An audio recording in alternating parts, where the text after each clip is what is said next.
Marshall.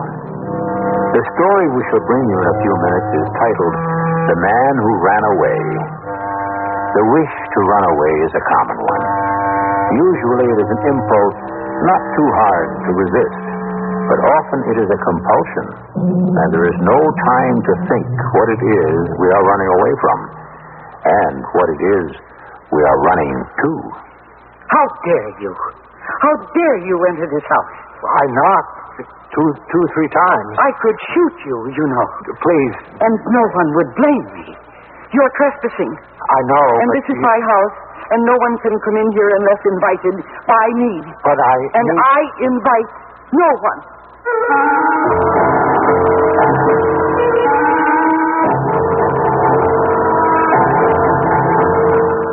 Our mystery drama, The Man Who Ran Away, was written especially for the Mystery Theater by Elspeth Eric and stars Mercedes McCambridge.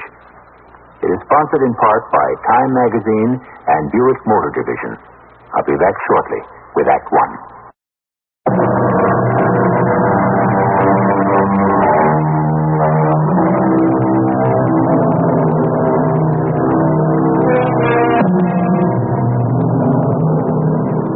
It is not only children who run away.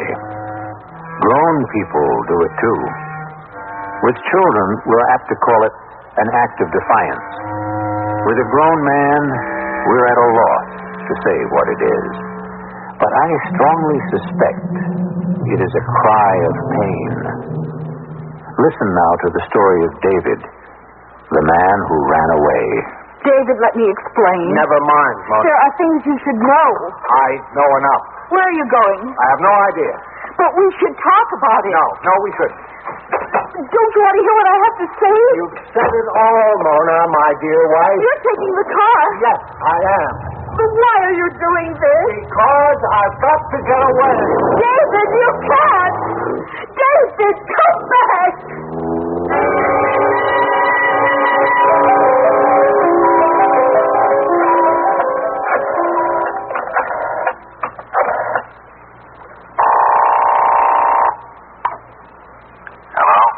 Jack, Mona. Jack, I did something stupid. Yeah? What now? That watch I gave you for your birthday, I charged it. I meant to go in and pay the bill the next day, but I forgot. Yeah? So? The bill came today, and David saw it. Now he knows everything. You told him? What else could I do? How did he take it? He up and left. Took the car. What do you mean, left to where? I don't know. Did you ask him? He just said he had to get away. And when did all this happen? This morning. He'll be back. It's 3:00 and he isn't back yet. Hasn't phoned, nothing. Well, don't worry. Just give him time. He'll be back.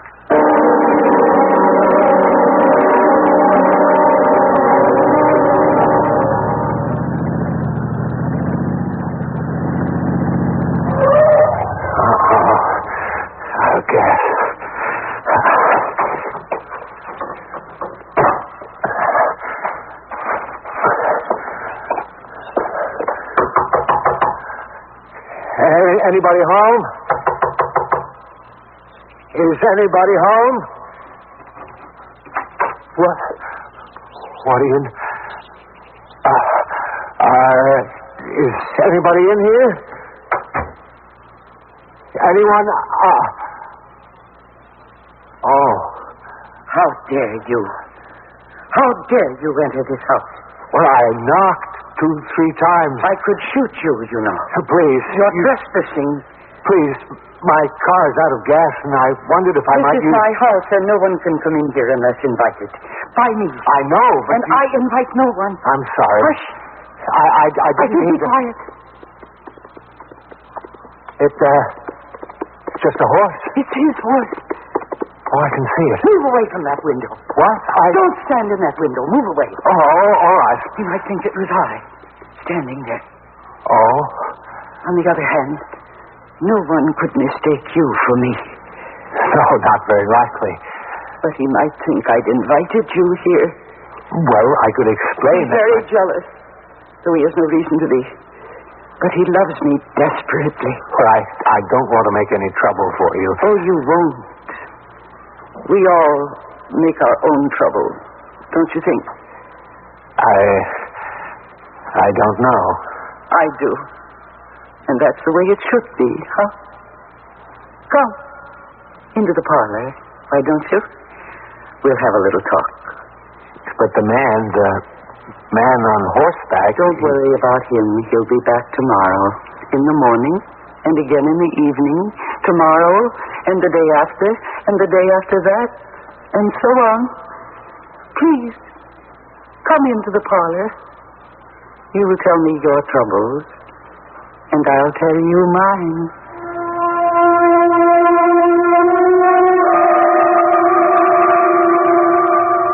Yeah? Hello? This is Mona, Jack. Oh, has he come home? No, and it's after 10 o'clock. Oh, give him time. How much time? Look, he's probably out somewhere getting drunk. I doubt that. With some woman. Oh, no. You want to get in touch with the police? Oh, no. No, not that. Yeah, it's too soon. David would hate that. Well, hang in there. He'll come back. You'll see.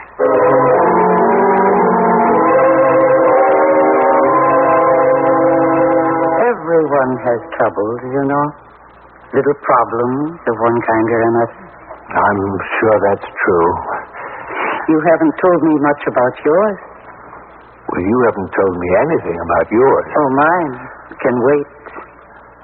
Now, you said you became upset. That was your word, wasn't it? Upset? And you ran away.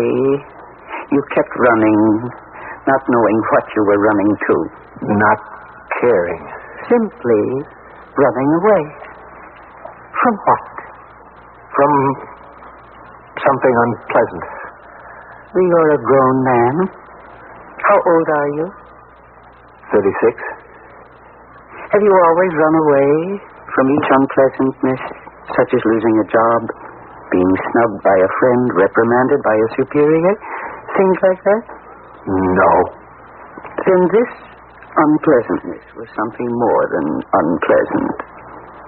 Yes? Yes. It was something quite dreadful. Am I right? Yes. Not a death, and not the death of someone you love? Not exactly. But I am getting warm. I don't know why we have to go into all this. Oh, but we do. It's very important. Now, not the death of someone you loved, but something like it, something close to it. Yes, I think so. All right, then. The beloved one did not die, no. But something did happen, something that distressed you terribly, made it impossible to go on living as before, made it imperative for you to run away. What could that be? Really, I don't... If she did not die, then perhaps her love died. Her love for you. I really don't want to talk about it. What a sensitive nerve I've touched. Dear man, I'm so sorry for the pain you're feeling. So very sorry. I think I'd better leave. Thank you for everything. Don't so. This door... What about the door? It won't open. Of course it will open. Well, it's locked or something. Who ever heard of a door locked from the inside? Did you lock it? My dear man, I like your company, but not so much as to lock you in. Well, then, why won't the door open? Because you don't want it to open. But I do. Do you really? I'd like to leave, if you don't mind. I don't mind. But you only half-heartedly want to leave. The other half of your heart wants to stay. You know I'm right. So say it. Well, you may be right. No, I am right. Now, come back and sit down and talk to me. I don't really feel like talking. Then let me talk. Huh?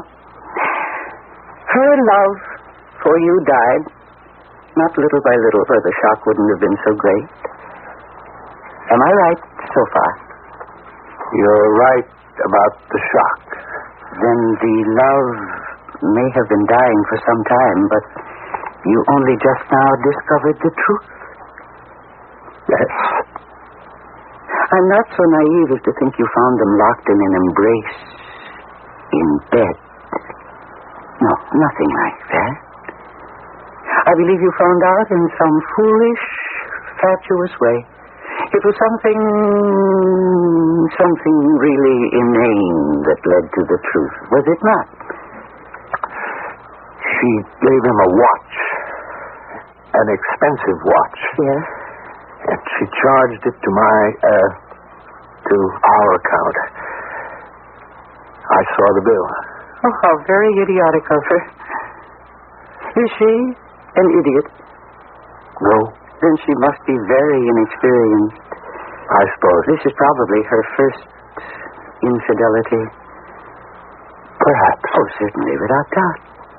Well, that's very small comfort. Oh, my dear, I know. Believe me, I know. Because it is not the infidelity itself that plagues you, sir. But it is. No. It's the shock of discovering that you are not all you thought you were. Not to her. Not to the one you entrusted with your pride, your confidence, your manhood. Oh, no. It is not the infidelity which matters. It is the crushing of self-respect. That's what does the damage. A little love affair on the side. What is that? It's a little love affair on the side, no more. But it has made you feel that for her, you were not enough.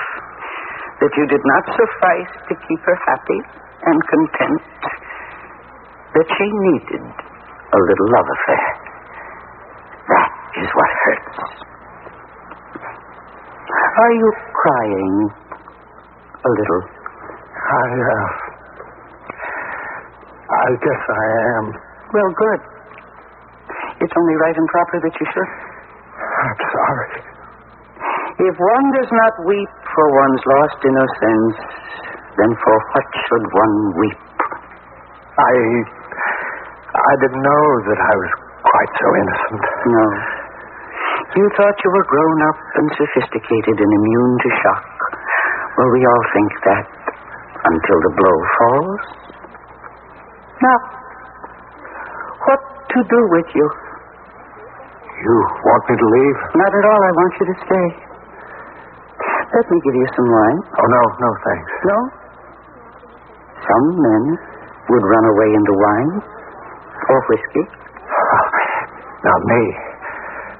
I only get sleepy. I have some cocaine. Would you like some of that? Cocaine?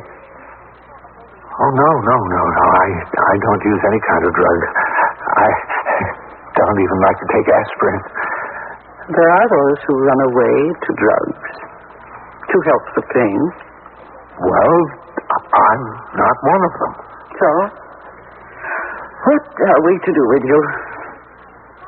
I guess what I really want to do is to go to sleep. Aha, sleep. The safest place to run.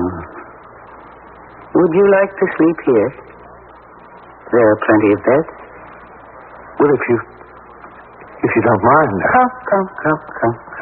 I'll show you the way. You're very kind. I can be even kinder.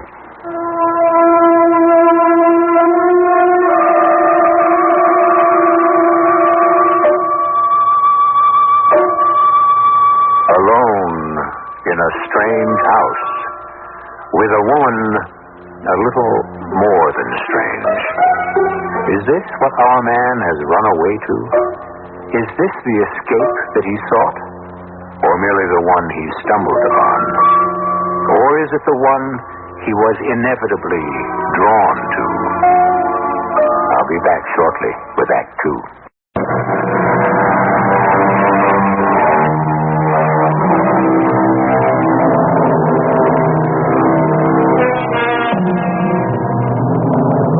A week has passed since a desperate man stumbled upon sought refuge in or was inexorably drawn to a strange house many miles from his home. And in this house was a woman who, while she did not precisely welcome him, still urged him to stay, offering him every consolation, including herself.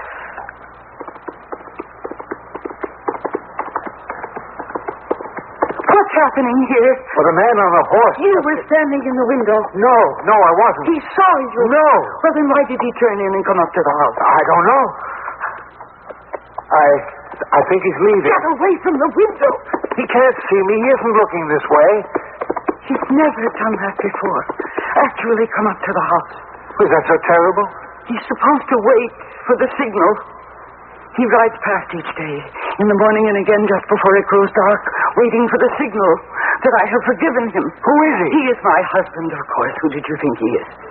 I didn't know.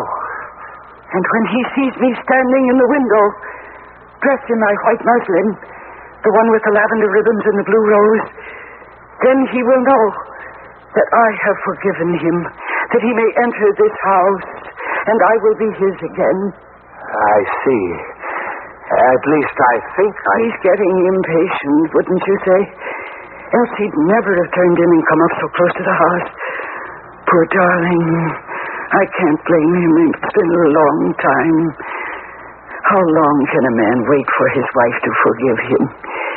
Forgive him for what? Oh, come now. You must know. For infidelity? Of course. Oh, I know it didn't mean anything to him, not really, but it did awful things to me. And that's why you understood me so well. People don't understand things they haven't experienced. They may try. They may pretend. They may sympathize and try to console, but they don't understand. How can they? You understood me so well. And I was right, wasn't I? That there was nothing for you to do but run away, to escape. You were right. And I was right, too, wasn't I? That the most delectable escape is in a strange bed. Wasn't I right about that? Come now, admit it. You don't think I'm speaking of love, do you? Oh, no. There's no love between you and me. There's not even affection. Although I'm sure you're a very nice man. No. There's nothing but a blind search for oblivion, your search and mine. We are two aching, passionate people, asking only to ease the ache and expend the passion in a wild and blind embrace. Oh, no. There's no love here. My love is with the man on the horse. Yours is with the woman you left back wherever you came from. No love. Love would only get in the way.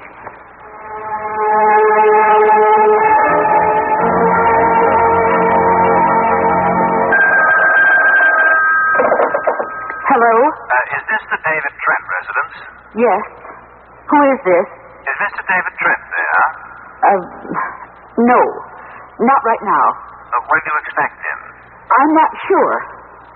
Who is this? Am I speaking with Mrs. Trent?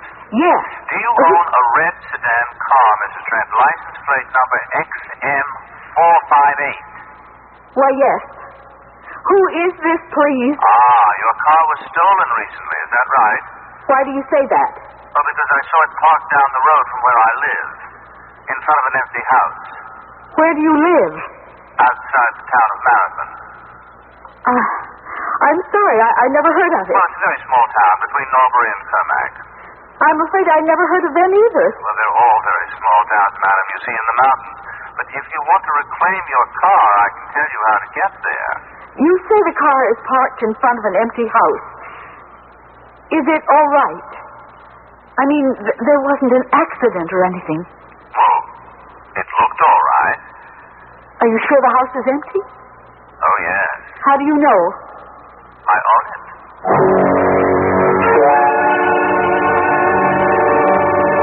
you think so. Think what? About what?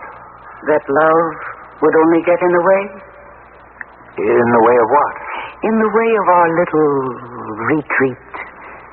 Is that what it is? I made my retreat to this house a long time ago. Then a week ago, you made yours. I didn't know I was making a retreat. You didn't think it's only the religious who make retreats, did you? Well, I never really thought about it. Many people make retreats, though they don't always call them that. Alcohol is a retreat. Really? Alcoholism is a permanent retreat. Drugs are a retreat. Addiction is a permanent retreat. A breakdown is a retreat. Insanity is a permanent retreat. And of course the last, the drastic, and the really permanent retreat is suicide. Aren't we getting a little morbid? Oh, what a touchy man you are. Are you afraid to talk about serious things like love and loss and death? No, I'm not afraid. I just don't want to spoil the retreat. Would you like to make it permanent? That would mean becoming a hermit. Would you like to be a hermit? Well, no. But I wouldn't be. Not as long as you're here. But I shan't always be here. Why not? Why won't you? Did I ever say I would? Not in so many words, but I assumed, I took it for granted. That was very foolish of you. Yes, I suppose it was. If you're planning on leaving... Eventually. Well, then, I might as well plan on it, too. I think you should. Actually, I might as well leave right now. If you like. You don't care? I don't care. No. It doesn't open. Try harder. It's no good. I can't. Let me open it for you. If you don't mind. Not in the least. Well, think of that. Imagine. I can't open it either. And that means... That means that I don't want to leave any more than you do. And you'll stay? As long as I do? You'd like that? Very much. No, my dear. It's impossible. Why is it impossible? Because we are becoming too much like lovers. Well, we nearly had a quarrel just now. Do you realize that? Just like real lovers. Would that be so awful? You don't know how awful. No. I can't open the door now. But tomorrow... You won't want to open it tomorrow any more than you do now. Oh, yes. Because tomorrow I shall put on the white muslin dress with the lavender ribbons and the blue rose, and I shall wash and dress my hair, and when he gallops up the road, he will see me standing in the window, he will look up at me and smile with joy, and he will wave to me and know that his long waiting is over. And I shall open the door and go out to him.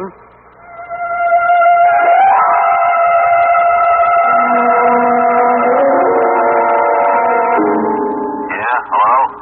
Jack, this is Mona. Any word from Dave? Not from him, no. But a man named Gregory Tate called me. He says our car is parked in front of an old deserted house down the road from where he lives. Been there for a week, he says. That's exactly how long David's been gone. Well, how does he know it's your car? He checked out the license plate. Where is this old deserted house? About 200 miles from here, outside a little town called Marathon. Is Dave holed up inside this old house? I mean, did the man say? I didn't tell him about David. He thinks the car was stolen and abandoned. I let it go at that. Probably is. That's my guess. I intend to find out. And that's why I called you. I want to borrow your car. Well, sure. I'll drive up there tomorrow. It's too late to go now. You want me to bring the car over to your house? If you don't mind. Want me to drive up to this place with you? I know how to get there. Mr. Kate told me in detail. Hey, I just as soon, you know. I don't want you to, Jack. I don't think David's in a mood to face you right now. I guess not. Actually, I might as well tell you now, if you'll just let me use your car tomorrow, then I don't want to have anything more to do with you. You understand? I understand.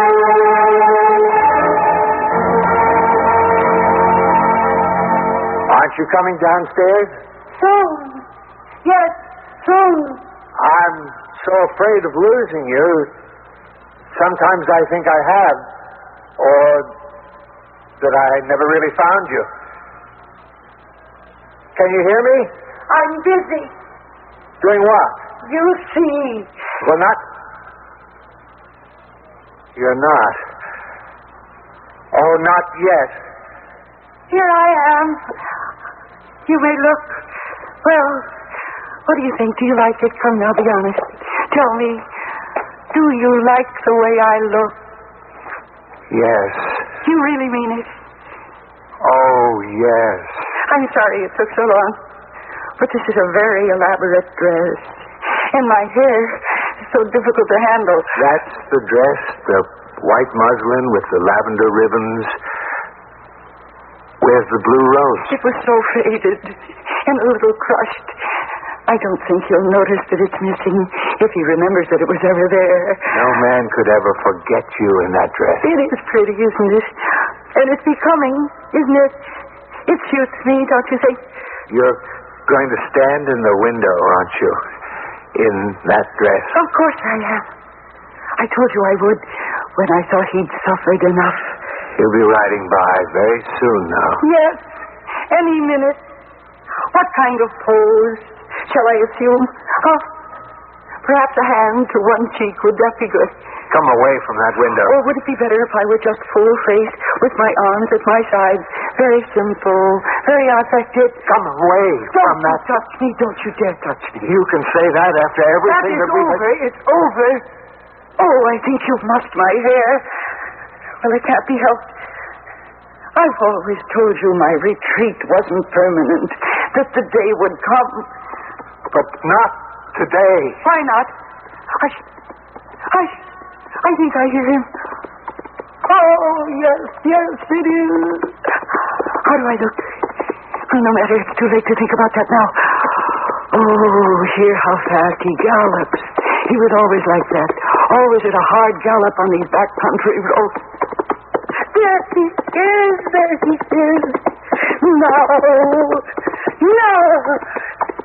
No, wait. Didn't he see me? Oh, that's impossible. He must have seen me. Why did he go on past? He didn't even look up. He never slowed his horse. He never even... Oh, no. Oh, no, it can't be that he doesn't care. It can't be that. Can it? Tell me. Can it be that? Can it be that he doesn't care?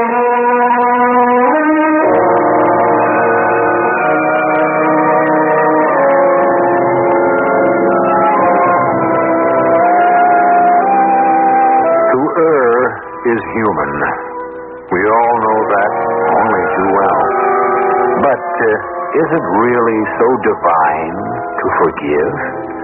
Especially when the one who is forgiven shows no appreciation of our forgiveness. Perhaps never wanted it, never needed it, and is in no mood to accept it. I'll be back shortly with Act 3.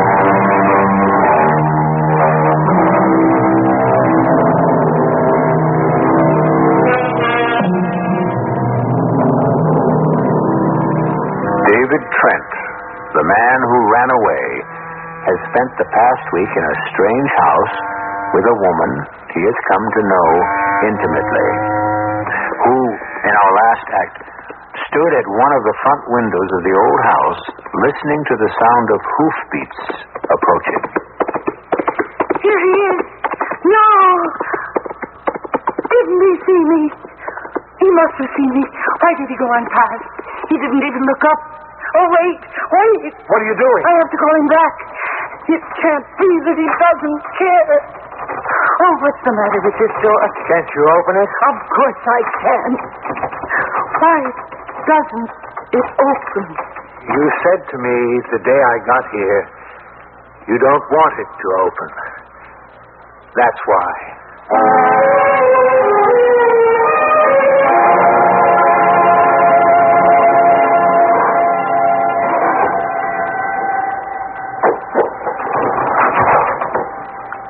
Oh, yes, Mrs. Trent. Yes, you're Mr. Cape, Mr. Gregory Cape. Come in. Thank you. Do you have any trouble getting here? Some. Well, we're a little off the beaten track here. It was very kind of you to call me about my husband. About his car. He didn't come with you? No. Oh, I might as well tell you, Mr. Cape. My husband left home a week ago. I haven't heard from him since. I think there's a good possibility he's hidden himself away in that house. I hope not. Why? Is there anything dangerous? Oh, no. Not dangerous. Just a big, empty house with a sad history. You own the house, you told me. Yes, I wish I didn't. The house belonged to my grandfather. He built it at the turn of the century for a beautiful young woman. For a few years, the house was full of laughter and music and dancing, and then one day... Yes? Oh, it was a trifling affair. My grandfather was a lusty young man in the year 1901. There was a pretty parlor maid, and my grandfather was not true, to misquote Shakespeare slightly. He gave dalliance too much rain. Well, the beautiful young girl he married drove him from the house. The laughter and the music and the dancing went on, but without him. It went on for a long time. It became wilder and more abandoned. The neighbors protested. They took steps to force her out of the house. When that happened, the music and the dancing stopped quite suddenly. There were not more guests. But she stayed on? She stayed on. First of every month, cases of liquor were delivered to the house. The laughter within was no longer merry or gay. It was hysterical and spiteful. And then that stopped, too. She died? Oh, no. It was about that time that cocaine was discovered. By Freud, actually. Though few people remember that. As an anesthetic for operations on the eye. Freud himself was addicted, I believe, for a short time. And the lovely lady in the house was also addicted for a very long time. Oh, how unhappy she must have been, your grandmother. My grandmother? Oh, no, Mrs. Trent. I am the grandson of the parlor maid.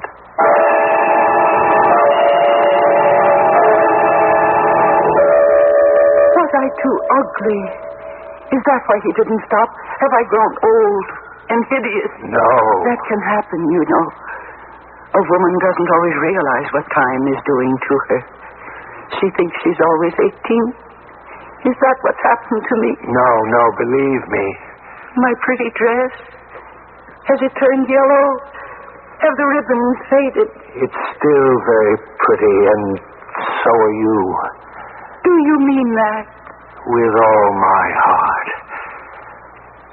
I think you should go upstairs and take off your dress and bathe yourself.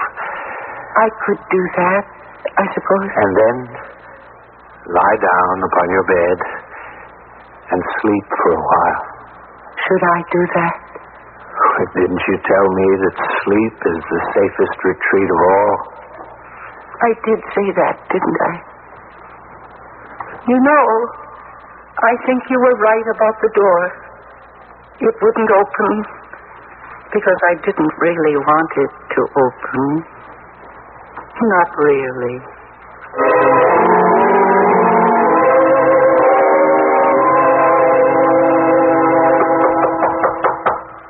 Come in if you want to. I can't open the door, but come in if you like. Hello, David. Mona. Hello. How are you? I'm well. Are you? Not very. Oh, I'm sorry. David, will you come home with me? Well, now, I don't know about that. You've been away so long. Has it been so long? For me, it has. How did you find me? The man who owns this house saw the car out front and took down the license number. He called me. David, please forgive me. Forgive you? Is that what you want me to do? I know it can't happen right away. It might take years and years. I don't care how long it takes. I don't care if it takes forever. I just want you home where I can take care of you, where we can live together and try to be happy again. David? Listen. He's come back. Who? He's come back to be forgiven. His days of suffering are over. Listen. What was that? Oh, she couldn't. She couldn't. It was a shot, wasn't it? Oh, I never thought. It sounded as though it came from this house.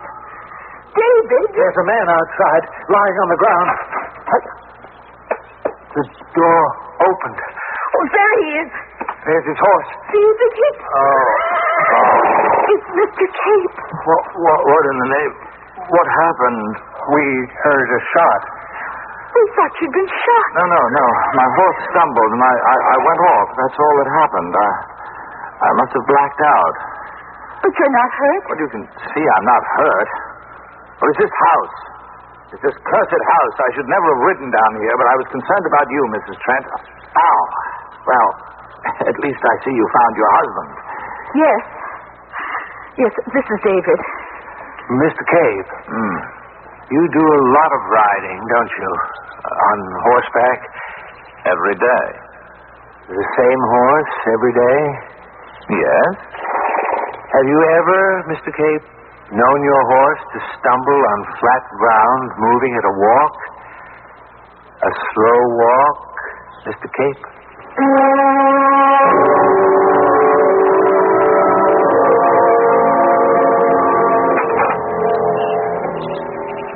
Are you here? It's only me. Don't be afraid. Are you here? Is that you? Yes.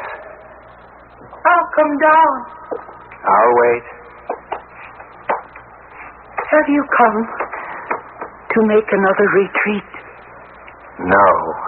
No. Then why? I came to tell you that I've bought this house. Oh? Why have you done that? I wanted to be sure that you'd always have a place to live. That was very kind of you. Well, there was another reason. You've gone back to the woman who betrayed you. Am I right? You're right. And you've forgiven her. I'm getting back my self-respect. You told me, that a little affair is, well, just a little affair. But the consequences to the third party, the one left out, the one made to feel like an outsider, well, they are very severe, as you well know. As I well know. You did shoot him, didn't you? Oh, yes. I thought so. I saw him fall, and a great burden was lifted from my heart. But you stay on here? Where would I go? Oh, I can't say I don't miss him. Miss the sound of his horse's hoofbeats pounding up the road. Yes, I miss that. The days seem long without that. Still, what else could I do? What could I do but kill him? It must have seemed like the only thing.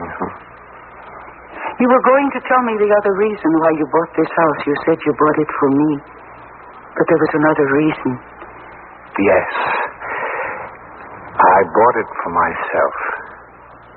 To live here? No. At least, not all the time. I see. Just for the times when I need to run away. To make a retreat? That was very wise of you. And you know, don't you, that whenever you decide to run away, I shall always be here. I know. Thank you for coming. Oh, thank you for being here. I wonder if the door will open for me. Try it. You see? Yes. Come back. Soon.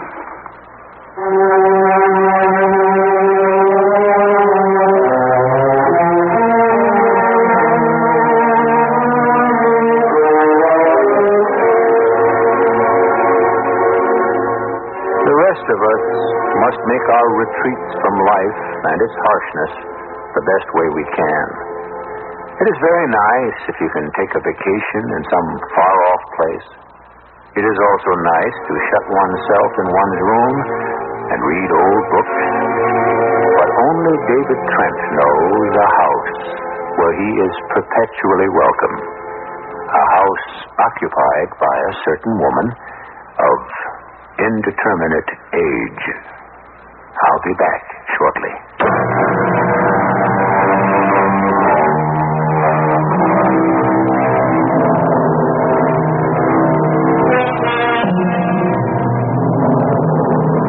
There's a great deal of talk about facing reality, and I myself endorse all of it. Reality is the safest place to live in. But we have to admit that not all of us are strong enough to live with reality day in, day out. We all must run away from time to time to build up our strength.